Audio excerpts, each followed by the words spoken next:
Për 20 ditësh, Shqipëria u kthye në syrin e një cikloni digital. Një vërbull shumë fish më e madhe se sa vetë për masa e vendit tonë, e cila përfshiu bashkëqytetarët tanë, të reja, të rinj, familjar me karrota fëmijësh, patriot digital, punonjës të mirëpaguar bankash, komedian të kthyer kandidat, delirant me qeleshe, intelektual me kapele publike, njerëz nga çdo anë e botës, media sociale dhe tradicionale nga të gjitha kontinentet, organizata vendase dhe të huaja, parti politike në Europë dhe në Shtetet Bashkuara, aktorë të biznesit të turizmit në rajon dhe aktorë shtetëror malin ndaj rrugës së Shqipërisë. Natyrisht, edhe karavirët opozitare të vendit tonë. Këta që dëgjuat janë armiqtë e popullit, idiotët sipas kryeministrit që dalin në sheshin e protestës. I pas ka parë video të gjitha, me orë të tëra dhe ka shuar një për një fytyrat e të gjithëve, teksa ka vërejtur komedian, bankier dhe nga të tit në shesh. Dhe kështu i ka i kurtruri, teksa të gjithëve u harton një dosje. Fiks si dikur në monizëm. Po mblodhen së bashku. Në një prurje që nxori në bregun e gjitha dhe oqeani virtual, deri te dhëmb të atyre që e kaluruan këtë parti, sa mundën. Dhe kur nga Kali, filluan të gjuajnë në kapucët e blera në shopingjet Majkali. Besojmë se këtu e ka fjalën për Erionin, Erisën, Ditmirin dhe të tjerë, por edhe për ata që teksa kanë hedhur firma për qeverinë e korrupsionit, janë në hetim apo në burgje, sepse vjedhja e qeverisë i futi në ingranazhet e makinerisë SPAK. Bulevardi i Tiranës u bë sheshi Tiananmen, ku qindra mijëra njerëz, sipas vet senatorit të nderuar Bernie Sanders, ju turrën oligarkisë botërore. Nëse kjo histori do të ndodhur 10 vjet më parë, do të kishte mbetur në rastin më të mirë një debat shqiptar pa protestë. Ndërsa sot, 10 vjet më pas, brenda 48 orësh, brigadimi i dhunshëm i një sheri vulgar mes rojeve të sigurisë private dhe një protestuesi të marrë zvarr në një lokalitet të Shqipërisë, u bë zanafilla i një lufte globale online, ku nuk mbeti llogore mediatike e planetit, pa shkrehur municionet për kacë. Jo sepse bota u zgjua një mëngjes e alarmuar për fatin e flamingove të nartës dhe natyrën e Shqipërisë, bota nuk u zgjua prej fatit të nartës, por prej emrit të Xharet Kushnerit. Dhe sigurisht prej hijes së vjerrit tij, të cilin e urren për vdekje, krejt armata globale online që kujtoi se gjeti në bulevardin e Tiranës vatrelon e Donald Trumpit.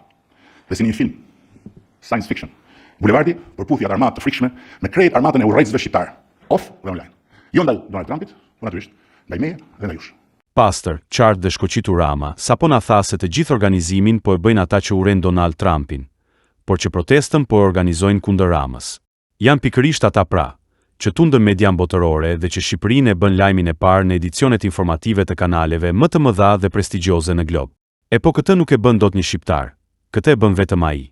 Ustaj, mjeshtri, ai që e njeh Ramën më mirë se kushdo, ai që ja ngrohu dhe dhuroi Ramës karrigen e pushtetit për 30 vite. Këtë sapo na tha Rama, natyrisht pa emër, sepse e di mirë që buldozeri e shkul nga rënjët nëse larg qofti përmend emrin. Të cilët i gënjeu mendja fuqishëm se çadra globale e kësaj proteste do të bënte mrekullin që nuk e bëri dot çadra lokale e protestës së lulit tim. Dhe kështu, me sqepjen e një zogut vetëm, do laheshin 2 hesabet vjetra. Bota e madhe do ta turpronte Trumpin në betejën e nartës, fiks 2073 vjet pas betejës së Palasës, ku Cezari turproi Pompeun, ndërsa armata shurdhuese e influencerësve, followersve, analistëve, dialistëve, opinionistëve, urrëtitësve, kinse patriotik dhe mercenarëve digital të vënë dispozicion bujarisht nga armiqtë e Shqipërisë apo nga konkurrentët e saj të egër në industrinë e turizmit, do shpëtonte Shqipërinë nga unë. Për llogaritë të karavidheve të opozitës së dukshme dhe të padukshme. Nga llapaqorat e ballibullistat tek blok revolucionarët e aeroportit dhe deri tek lukëndryshkurit e vet familjes son të madhe. Më qartë se kaq nuk ka ku shkon. Na tregoi të gjitha rrjetet, organizmat dhe individët që janë bërë një kundër tij me regji.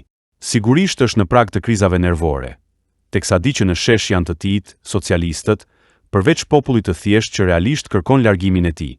Por të keqen e ka me regjizorin dhe me aktorët në shesh, që i ka nga Partia Socialiste. Me befasinë ngjashme me atë një aksidenti fatal që të ndodh sa hapën mbyll syt kur ti aty, miliona njerëz që nuk dinë as ku ndodhet Zvërneci, dinin saktësisht se çfarë duhet mendonin për Zvërnecin. Jo sepse studiuan Shqipërinë, jo sepse lexuan dokumentacionin, jo sepse analizuan projektin, por sepse tek bërësia e bukur e një zogu identifikuan simbolin e një rezistence antikapitaliste, antitrumpiste, duke gjetur tek ai zog valvulën e shfryrjes së një mlefi total, ku më bukur se asnjëherë u hap edhe një kanal për mlefin kundër meje, kundër jush dhe kundër Partisë Socialiste të Shqipërisë. Kjo betejë është kundër Edi Ramës dhe vetëm kundër tij. Normale është nga larg qoftë se mos na vjen Trumpi. Të kalosh në përqafime dhe biznese me Trumpin. Ata që të kanë bërë ky që je, të zhbëjnë oderdimen. Një projekt zhvillimi në Shqipëri u bë brenda pak ditësh pjesë e një lufte ideologjike që nuk ka lindur në Shqipëri dhe që në fakt nuk ka fare për objekt Shqipërinë. Shqipëria u bë zogu. Ne u gjendëm në mes të saj. Jo si autor as si protagonist, po thjesht si skenë. Dhe kjo në vetvete është risia e kohës që ne jetojmë. Kërkon t'i mbush mendjen Kushnerit me këto fjalë, që me demek protesta po bëhet nga Sorosi, për ju dhe për Trumpin dhe jo për mua. Por të gjithë janë të bindur se protesta është kundër Ramës dhe qeverisë së tij, kundër hajdutëve të tij me pushtet dhe kundër kthimit të Shqipërisë në çiflik të Ramës dhe Lindës. Ndërsa Sorosi, padyshim që lufton me propagandës, Trumpin, por në thelb lufton Edi Ramën dhe vetëm Edi Ramën, që sapo ra nga pushteti demokratët në Amerikë, u gjen në prerjen e Agurides Ivanka dhe Sekserit Kushner. Kjo është një histori paralajmëruese, jo për mandatin tim, as për mandatin e kësaj shumice qeverisë, por për demokracinë në epokën e algoritmit, si dhe për nevojën që ne të parët, me përgjegjësinë e atyre që kanë mandatin të udhëheqin Shqipërinë, ta lexojmë këtë histori sa më drejt për të qenë përgatitur sa më mirë. Por çfarë vjen më tutje? Sepse ky është vetëm fillimi. Qen ka koshien të paktën që nuk i ndahet as ai dhe as populli kësaj here, dhe nuk ka as vrim ku të futet. Hall më vete edhe ky, për të mos thënë që ky është i vetmi hall që ka. Është momenti kur ankesa pushon së qeni mjet, dhe kur kritika bëhet identitet. Dhe kur njeriu nuk lufton më që problemi zgjidhet, lufton që problemi të mos mbarojë kurrë, sepse në çastin kur problemi zgjidhet, duhet gjetur menjëherë një problem tjetër. E di mirë se ai burri nuk i ndahet më dhe se do ndjek këmbakëmbës, por është edhe populli që nuk i shitet më. Rënkon, i merret fryma teksa lexon, mendoni çfarë tension dhe presion ka brenda vetes.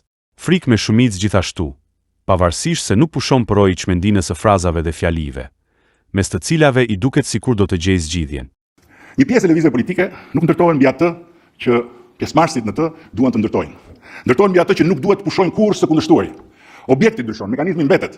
Sot është një projekt, nesër është një ligj, pas nesër është një ministër, më pas është një kryetar bashkie, pastaj vjen një ambasador, pastaj një kompani, pastaj një aleancë, pastaj një roje apo një polic i dehur, pastaj një zonë mbrojtur, pastaj del dhe një zog. Nuk ka fare rëndësi objekti. Rëndësi ka që motorit mos fiket dhe zhurma e tij mos pushojë. Sepse në çastin kur kundërshtimi pushon, identiteti s'ka më lëndë djegse. E di mirë këtë lojën e kapjes pas një gjeje të re, vetëm që të mbetesh në akuza dhe në protestë të vazhdueshme. E ka bërë me vite kur ka qenë në opozitë, i mësuar nga ky që po ja bën sot, dhe të ta bëj dhaskali. Nuk e ke të lehtë ta përballosh dhe ti rezistosh fundit. Konkrete, qysh në ditën e dytë, nuk duam të dëgjoj, nuk duam të flasim, nuk ka negociata. Ky nuk është një fenomen shqiptar, ky është një fenomen politik, universal. Kush mendon se me like-et dhe me followerset e vet bën politik, ose bën vetëm politik, bën gabim. Me followerset dhe me like-set që ai mbledh, bën shërbimin e atyre oligarkëve më të mëdhenj të planetit që përmes algoritmit dhe përmes platformave pasurohen eksponencialisht çdo ditë. La la! Kjo është arsyeja pse sot protestat nuk zhvillohen vetëm në shesh, por kanë nevojë për një shesh. Thjesht si përfaqësim i një lukunie që proteston në algoritëm. Madje, siç ndodhi këto 20 ditë, sheshi është thjesht një studio televizive e algoritmit. Është vendi ku filmohet materiali për ta ushqyer algoritmin dhe për ta justifikuar atë. Dhe pikërisht këtu fillon sfida më e madhe e demokracive të sotme.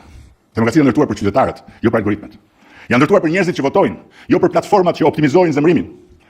Kjo është betejë e kohës sonë, s'ka lidhje më me të majtën dhe me të djathtën, me qeverinë dhe me opozitën, por ka lidhje me konfliktin e hapur midis politikës në shërbim të njerëzve, në shërbim të vendit, në shërbim të punës për vendin dhe algoritmit. Algoritmi, me sa kuptoni, është Sorosi. Kurse lukunia që shtyn algoritmin, jemi ne. Dhe po na thot se kjo është sfide e madhe. Na lund do me thënë, një bravo për ne. Foli edhe për sheshin, për atë shesh që duhet mbushur, që të filmohet dhe të transmetohet më pas. Do mos do Shokurama, sheshi mbushet dhe filmohet, si që bëhet i në opozit, vetëm uro dhe lutu o i gjorë, se mos bëhet 21 janari, 21 qershor. Ah, populli i mençur e ka thënë, çu ke bërë do të ta bëjnë. Nuk e kuptoj sa e madhe është kjo betejë dhe sa monstruoze ajo mund të bëhet për fëmijët tanë. Sa herë keni dëgjuar gjatë gjithë këtyre ditëve nga njerëz që kurrë në jetën e tyre as nuk e kanë imagjinuar që të përzihen me politikë, me protesta, po janë bërë parallinj me shalë edhe me kremra, që të shfaqen atje bashkë me shalët dhe kremrat e tyre sepse është trendi. Fjalori rrugaqëror nuk komentohet, për buzët dhe regjistrohet, për të kuptuar se kush e drejton vendin. Dhe një protest nuk është më protest. Është sken, është treg. Madje edhe një treg karrierash. Po në të gjithë këtë ata të karrierave janë më qesharakët. janë qeverak sepse nuk e kanë marrë vesh akoma që me Partinë Socialiste dhe me ne nuk fitohet duke dalë me lugën e ndryshkur në tregun e karrierave të humbura.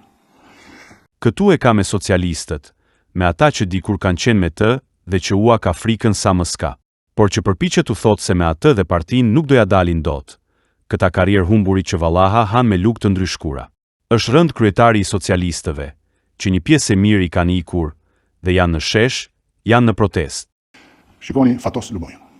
E kam sjell në këtë mes si emër edhe një herë tjetër, pas shumë vitesh që Fatos Lubonja me të njëjtën pafytyrësi, të atyre që mbronin gënjeshtrën, që ata e mbajtin burg, dhe i kërkonin llogari për gjëra që si kishte bërë, duke i prezantuar dëshmitar të rrem, dhe duke ngritur akuza alucinante, kërkonin llogari nga unë për Arubën. Fatos Lubonja. Aruba. Edi Rama thotë duhet t'japë llogari për Arubën. Unë di që në të gjithë historinë e njerëzimit që kur janë vendosur rregullat e qytetërimit romak, llogaria jepet mbi bazën e fakteve.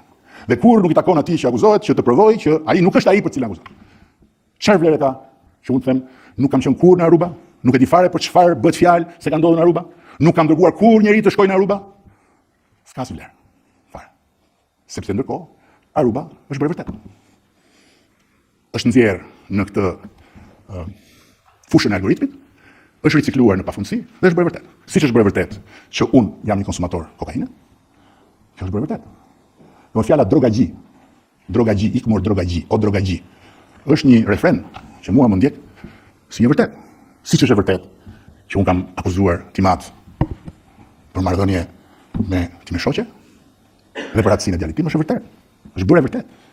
Çato që them unë, nuk kanë pasur asnjë rëndësi të gjitha letrat që kanë dalë më parë se si është bërë gjyqi tjetër, nuk kanë rëndësi. Algoritmi këtë gjë e ka bërë përfundimisht vërtet. Siç është bërë vërtet që unë jam një kusar që marr pjesën time nga çdo gjë që ndodh në Republikën e Shqipërisë, është bërë vërtet. Çfarë rëndësie ka se çfarë them unë? Natyrisht që për këtë arsye unë nuk e them këtë gjë rregullisht, se s'ka si vlerë. Janë bërë të gjitha të vërteta. Sepse nuk jemi më në një marrëdhënie sociale, politike, demokratike. Jemi në një laborator. Në një laborator ku në kohë reale algoritmi, viraliteti, simbolika dhe gënjeshtra prodhojnë një realitet paralel që shumë më shpejt se sa faktet gjejnë rrugën e tyre, është bërë e vërteta. E ka frikë, e ka tmerr algoritmin, ndërsa Fatos Lubonjën e përmend, sepse Aruba me të vërtetë shqetëson. Ky njeri që flet kështu e ka të madh problemin, dhe pavarësisht se thot të gjitha këto, një ditë mund të aratiset. Të bëjmë atë që është shumë e vështirë në fakt, po që është vetëm ajo që ne mund të bëjmë. Të bëjmë atë që është shumë e vështirë në fakt, po që është vetëm ajo që ne mund të bëjmë. Të vazhdojmë përpara. E tha, e pohoi, në ligjërat të drejtë, është shumë e vështirë. Theksoi, është shumë e vështirë që të bëjnë atë që duhet të bëjnë, që të bëjnë përpara pra. Është shumë e vështirë që ta bëjnë këtë, tha Rama. Me këtë i ka thënë të gjitha. Kjo është fraza më e rëndësishme e fjalimit. Asgjë tjetër nuk ka rëndësi përpara kësaj. Gjithçka tjetër që do të dëgjoni në vazhdim janë sekuenca nga fjalimi. Vlen t'ju përsërisim atë që tham para pak minuta, se ky njeri, kryeministri i Shqipërisë, në këtë gjendje të rënduar mendore dhe psiqike, një ditë, shumë shpejt, edhe mund të aratise. Dhe kam pasur shumë mesazhe, nuk e di se për çfarë arsye si qyshtek mund ta kemë edhe përshtypjen sikur më ka shkuar në mend që unë t'jap dorëheqjen. Është një përzierje, siç e thon këta patriotë që dalin mbar kombëtare. Vin njerëz nga Kosova, vin njerëz nga Maqedonia, vin njerëz nga territoret të tjera për të shpëtuar Shqipërinë, në emër të shqiptarëve. Ulërinë të mbritet këtu kombi. Ndërkohë që njerëzit që funksionojnë me arsye, edhe ata të bankave, të mirëpaguarit, më të paguarit, me meritën e tyre, e kuptojnë shumë mirë që këtu ka diçka që nuk shkon fare. Dhe si kam dhënë përgjigje kujt sepse më zhdukur si, por nëse qeveria e tij, grupi i udhëheqës, merr drejtim nga Frynera dhe sugjestionohet nga zhurmat, sugjestionohet nga errat, sugjestionohet nga sirenat, sugjestionohet nga dallgët, me çdo çmim. Një grup udhëheqës që ka mision shkon deri në fund, kundër të gjitha llojeve të parashikimeve dhe jo më pastaj kur parashikimet i kanë me vetes në rastin tonë. Më kanë sugjeruar më të urtët në kuptimin e mençurisë se unë, pse lëri mos fol. Lëri. Dgjoj, flatje, si atje, ku atje. Unë mund ndjehem përgjegjës për shumë gjëra që do të shkojnë më mirë. Po unë dhe ju, Partia Socialiste, të ndjehemi me faj. Se vetëm fajtorët nuk flasin. Të ndjej me faj. Pse mblidhet jo ajo turn. Po pse mblidhet planeti po doj. Që të na tregoj, të na imponohet në pikën që na detyroi, që ne të pranojmë të jemi sklever të algoritmit, edhe si forcë politike, kjo nuk është e mundur të ndodhë dhe nuk ka përndodhur sepse kjo është tradhtia e vërtet. Nëse mund flasim për tradhti këtu të mes. Unë e di ka edhe intelektual të familjes tonë politike që thonë kjo karta e BE-s është kartë e lodhur. Është edhe një çik si shprehje e faktit që edhe Rama sikur nuk ka më këtë çik e lodhur karta e BE-s duhet. Ka diçka që të gjithë ata që kanë studiuar kartat e mia me kaq pasion i keni atje të sheshit xhirimit. Kështu që kush nuk do të shkojë të sheshit xhirimit, se do të ketë shumë sheshit xhirimi kjo kohë. Të rritë në Partinë Socialiste dhe të shikoj mirë që unë nuk kam karta të mia. Karta e BE-s është karta e historisë së Shqipërisë. Është edhe një thirrje për një marrëveshje të re, për një Shqipëri të re. Dhe kam parë që ka edhe shpirtat humbur këtu që në familjen tonë politike që duan një Shqipëri të re. Fair enough. Mezi pres që të na sjellin draftin e Shqipërisë së re. Për shkruar. Dhe patjetër jemi gati të bëjmë një marrëveshje të re për një Shqipëri të re. Po kam frikë se drafti nuk do vi kurrë. Sepse Shqipëria e re është njësoj si të gjitha siluetat e flamingove, njërën prej cilave mbante Fatos Lubonjo. Fatosi poshtë, flamingo lart edhe Shqipëria e re. Mast Channel. Please subscribe.